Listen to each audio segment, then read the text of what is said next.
राजा विक्रम के कंधे पर लटका बेताल। बेताल ने बोला, राजन, इस बार मैं तुम्हें प्राचीन मगध राज्य की एक विचित्र प्रेम कथा सुनाता हूं, जिसमें न केवल प्रेम बल्कि बुद्धि और साहस की भी परीक्षा हुई। बहुत समय पूर्व मगध पर राजा सुधन्वा का शासन था। उनके दरबार में सोमकेत नामक एक राजकुमार था, पराक्रमी, धर्मनिष्ठ और रूपवान। उसके मित्र थे महाप्रज्ञ चातुर्य, जो अपनी तीक्ष्ण बुद्धि और चतुराई के लिए प्रसिद्ध था। एक दिन दोनों मित्र गंगा तट पर विहार कर रहे थे।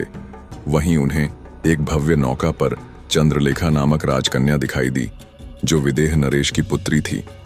उसके सौंदर्य की आभा देखकर सोमकेत मोहित हो गया। चंद्रलेखा ने भी दूर से सोमकेत को देखा और अपनी पायल की मधुर ध्वनि से इशारा करते हुए संकेत दिया। पायल की 7 झंकारों के माध्यम से उसने बताया कि वह सप्तपर्णी नगर में रहती है और उसका हृदय केवल उसी का है। किंतु सोमकेत उस संकेत को समझ न सका। चातुर्य ने मुस्कुराते हुए कहा, मित्र, वह तुम्हें अपने नगर और प्रेम का संदेश दे रही थी। उसका मार्ग कठिन है, परंतु असंभव नहीं। अगले ही दिन वे दोनों सप्तपर्णी नगर की ओर निकल पड़े। नगर पहुंचकर चातुर्य ने एक वृद्ध ब्राह्मणी की सहायता ली, जो चंद्रलेखा की दाई थी। उपहार स्वरूप वस्त्र देकर उसने उससे अनुरोध किया कि वह राजकन्या को संदेश दे आए। वृद्धा ने ऐसा ही किया, किंतु लौटकर बोली, बेटा, उसने मुझे क्रोध में धक्का दिया और अपने केसर लगे 5 उंगलियों के निशान मेरे गालों पर छोड़ दिए। वह तुमसे नहीं मिलेगी। सोमकेत व्यथित हुआ, पर चातुर्य ने मुस्कुराते हुए कहा, मित्र, चिंता मत करो। वह संकेत दे रही है कि पंचमी के 5 चांदनी दिनों तक प्रतीक्षा करो, तब समय अनुकूल होगा। 5 दिन पश्चात वृद्धा पुनः भेजी गई।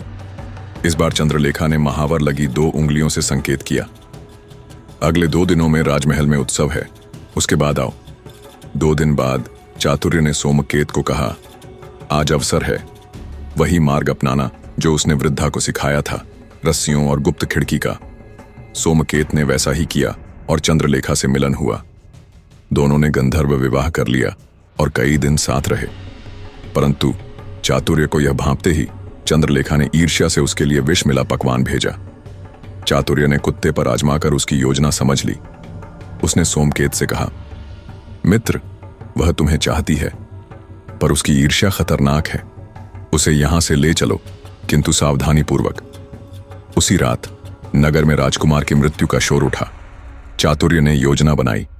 सोमकेत ने चंद्रलेखा को मदिरा पिलाकर मूर्छित किया, उसकी भुजा पर अग्निदग्ध चिन्ह अंकित किया, उसके आभूषण लेकर निकल आया। सवेरे चातुर्य ने तपस्वी का वेश धारण किया और नगर में कथा फैलाई। वह मायाविनी योगिनी थी, जिसने भैरव को प्रसन्न करने के लिए राजपुत्र की बलि दी। मैंने उसे दंडित कर आभूषण छीने। राजा ने बिना जांच पड़ताल किए चंद्रलेखा को निर्वासित कर दिया। कुछ दिनों बाद चातुर्य और सोमकेत उसे लेकर मगध लौट आए, जहां वे सुखपूर्वक रहने लगे।